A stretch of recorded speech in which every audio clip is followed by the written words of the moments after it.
Praise the Lord.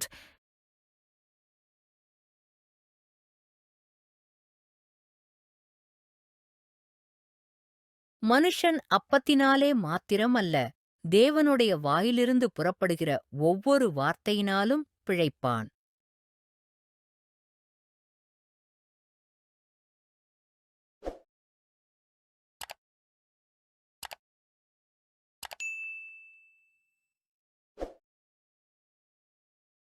சங்கீதம் 5ஆம் அதிகாரம்.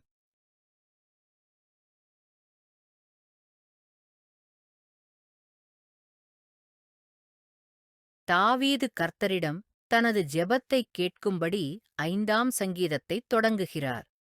அவர் துன்மார்க்கன் நியாயந்தீர்க்கப்படவும் நீதிமான்கள் ஆசீர்வதிக்கப்படவும் வேண்டுமென கர்த்தரிடம் ஜெபம் பண்ணினார். துன்மார்க்கத்திற்கு கர்த்தரின் சகிப்புத்தன்மையின்மை பற்றி அவர் எழுதுகிறார். பொல்லாதவர்களையும் பெருமை பேசுபவர்களையும் பொய்யர்களையும் இரத்தவெறி கொண்ட மனிதர்களையும் கர்த்தர் எப்படி வெறுக்கிறார் என்பதை இதில் விபரிக்கிறார். துன்மார்க்கரைத் தண்டிக்கும்படியும் குற்றத்தின் விளைவுகளை அவர்கள் மீது கொண்டுவரவும் கர்த்தரிடம் கேட்கிறார். இச்சங்கீதத்தின் முக்கிய விடயங்களை நாம் நோக்குவோம்.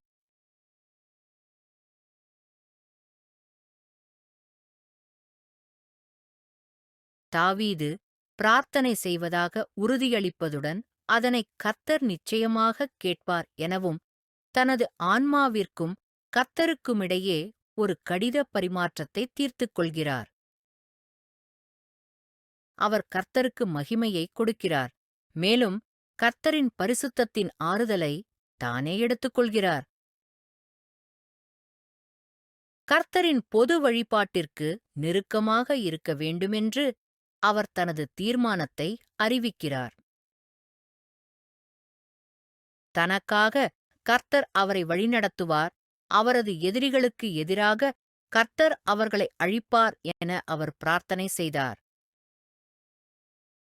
கர்த்தரின் ஜனங்கள் அனைவருக்கும் அவர் மகிழ்ச்சியைக் கொடுப்பார், அவர்களைப் பாதுகாப்பாக வைத்திருப்பார். ஜெபத்தில் நம்மை வழிநடத்துவதற்கு இவை அனைத்தும் மிகவும் பயனுள்ளதாக இருக்கும். சங்கீதங்களைப் படிப்பது உற்சாகத்தையும் ஊக்கத்தையும் தருகிறது. வாழ்க்கையில் நாம் அனுபவிக்கும் ஒவ்வொரு உணர்ச்சியையும் உள்ளடக்குவதாக சங்கீதம் உள்ளது. நீங்கள் மகிழ்ச்சியாக இருந்தாலும், சோகமாக இருந்தாலும், காயமாக இருந்தாலும், மனம் உடைந்தவராக இருந்தாலும், நன்றியுள்ளவராக இருந்தாலும் அல்லது நோய்வாய்ப்பட்டவராக இருந்தாலும், உங்கள் ஆழ்ந்த உணர்வுகளையும் உணர்ச்சிகளையும் கர்த்தரிடம் வெளிப்படுத்த உதவுவது சங்கீதமே ஆகும். இச்சங்கீதத்தை வாசிப்போம்.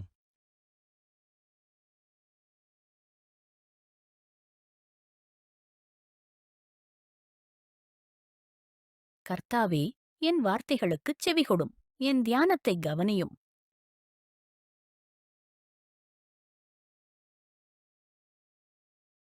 நான் உம்மிடத்தில் விண்ணப்பம் பண்ணுவேன். என் ராஜாவே, என் தேவனே, என் வேண்டுதலின் சத்தத்தை கேட்டருளும். கர்த்தாவே, காலையிலே என் சத்தத்தை கேட்டருளுவீர்.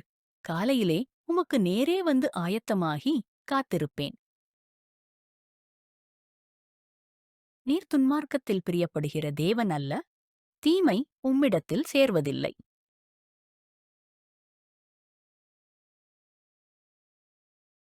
வீம்புக்காரர் உம்முடைய கண்களுக்கு முன்பாக நிலை நிற்க மாட்டார்கள். அக்கிரமக்காரர் யாவரையும் வெறுக்கிறீர். பொய் பேசுகிறவர்களை அழிப்பீர். இரத்தப்பிரியனையும் சூதுள்ள மனுஷனையும் கர்த்தர் அருவருக்கிறார். நானோ உமது மிகுந்த கிருபையினாலே உமது ஆலயத்துக்குள் பிரவேசித்து உமது பரிசுத்த சந்நிதிக்கு நேரே பயபக்தியுடன் பணிந்து கொள்ளுவேன். கர்த்தாவே, என் சத்துருக்களின் நிமித்தம் என்னை உம்முடைய நீதியிலே நடத்தி எனக்கு முன்பாக உம்முடைய வழியைச் செவ்வைப்படுத்தும். அவர்கள் வாயில் உண்மையில்லை, அவர்கள் உள்ளம் கேடுபாடுள்ளது. அவர்கள் தொண்டை திறக்கப்பட்ட பிரேதக்கூழி, தங்கள் நாவினால் இச்சகம் பேசுகிறார்கள். தேவனே அவர்களை குற்றவாளிகளாகத் தீரும். அவர்கள் தங்கள் ஆலோசனைகளாலேயே விழும்படி செய்யும். அவர்கள் துரோகங்களினுடைய திரட்சிய நிமித்தம் அவர்களைத் தள்ளிவிடும். உமக்கு விரோதமாய் கலகம் பண்ணினார்களே. உம்மை நம்புகிறவர்கள் யாவரும் சந்தோஷித்து எந்நாளும் கெம்பீரிப்பார்களாக. நீர் அவர்களைக் காப்பாற்றுவீர். உம்முடைய நாமத்தை நேசிக்கிறவர்கள் உம்மில் களிகூறுவார்களாக. கர்த்தாவே, நீர் நீதிமானை ஆசீர்வதித்து காருணியம் என்னுங் கேடகத்தினால் அவனைச் சூழ்ந்து கொள்வீர்.